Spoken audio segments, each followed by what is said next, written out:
Good morning, everybody. Welcome back to our installment of Scott's Selections here for Thursday, March 4th. We're getting today's play of the day. A quick recap of what happened yesterday. We ended up having a very nice day. We gave out Penn State -4.5, -110 on BetMGM on the solo video. And in the joint video, I gave out the Hornets -116 on the money line on FanDuel against the Timberwolves, and those two were sweat-free winners. Penn State, for the play of the day, was really just sweat-free winner, as I just said. Penn State was up double digits at half, won the game by double digits. Minnesota being injured, terrible on the road, and probably having his head coach fired in a couple of weeks, ended up completely folding, and Penn State cruised to a nice win on senior night. Meanwhile, the Hornets were up 6.5 against Minnesota, and then they won by 30. Minnesota didn't show up for the second half, and it was a nice, easy winner.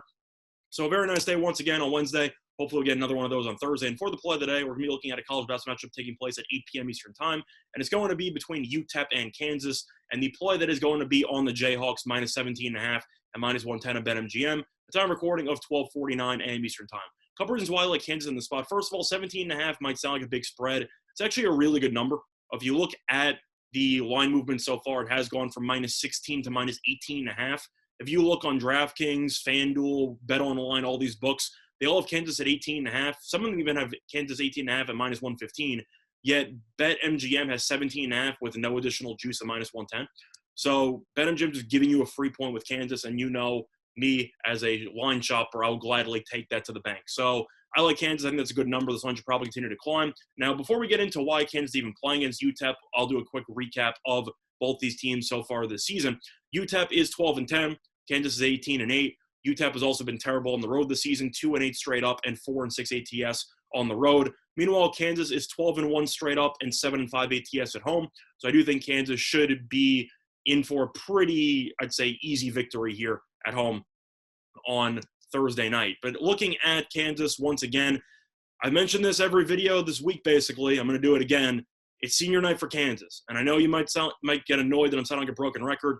The senior night thing that we've been talking about is undefeated. The one time we didn't get a win was because the game got canceled. So until I actually get a loss with senior night, I'm going to keep riding it. And Kansas at home has been really good this season. But anyway, looking at this matchup, you might be wondering, Kansas just played against Baylor, won by double digits. The conference schedule is basically over. The conference tournament coming up next week. Why is Kansas playing against UTEP of all teams? And I'm going to get into that right now. Basically, what happened earlier this season is that Kansas had an unexpected layoff, and then it ended up returning after not playing for about a week or two, and ended up having to play Texas at home. And Kansas got absolutely shelled in that game, ended up losing at home by 25. Team got absolutely killed. And Bill Self didn't want that to happen again, so he decided to schedule a game at the last minute to make sure that there wasn't a long layoff in between the end of the regular season and the conference tournament leading into the NCAA tournament. But the quote from Bill Self himself, quote, "I do think that the layoff may have contributed to us not being as sharp against Texas," that's what he's talking about. So he wanted to do something, and this was a good game for us against UTEP, a quality opponent. It's all about trying to stay as sharp as we can, end quote. Now, is UTEP an actual quality opponent? No. But the idea itself is there that Kansas knows what happened the last time this team didn't play for about 2 weeks and it got killed. And Bill Self basically said, I'm not letting this happen again. We're going to go into this game guns blazing, and we're going to try to destroy this team in the final home game before going on to the conference tournament with some more meaningful games on the horizon. So I do think that Kansas should treat this game seriously. And I do think you will see Kansas win this game in a rout. But looking at some other factors here, Kansas has been playing some really good ball lately, ended up winning 6 of its last 7 games, beat Baylor at home by 13 points in its last game. So it has been playing really well at home, very well overall. And after some midseason slumping, this team finally woke up at the end of conference play. And I do think UTEP will be on the bad end of most likely an ass kicking on Thursday night. But either way, looking at the efficiency numbers here, Kansas is better in every aspect. Kansas ranks 51st in offense efficiency according to KenPom. UTEP ranks 162nd. Kansas ranks 7th in defense efficiency according to KenPom. UTEP ranks 132nd.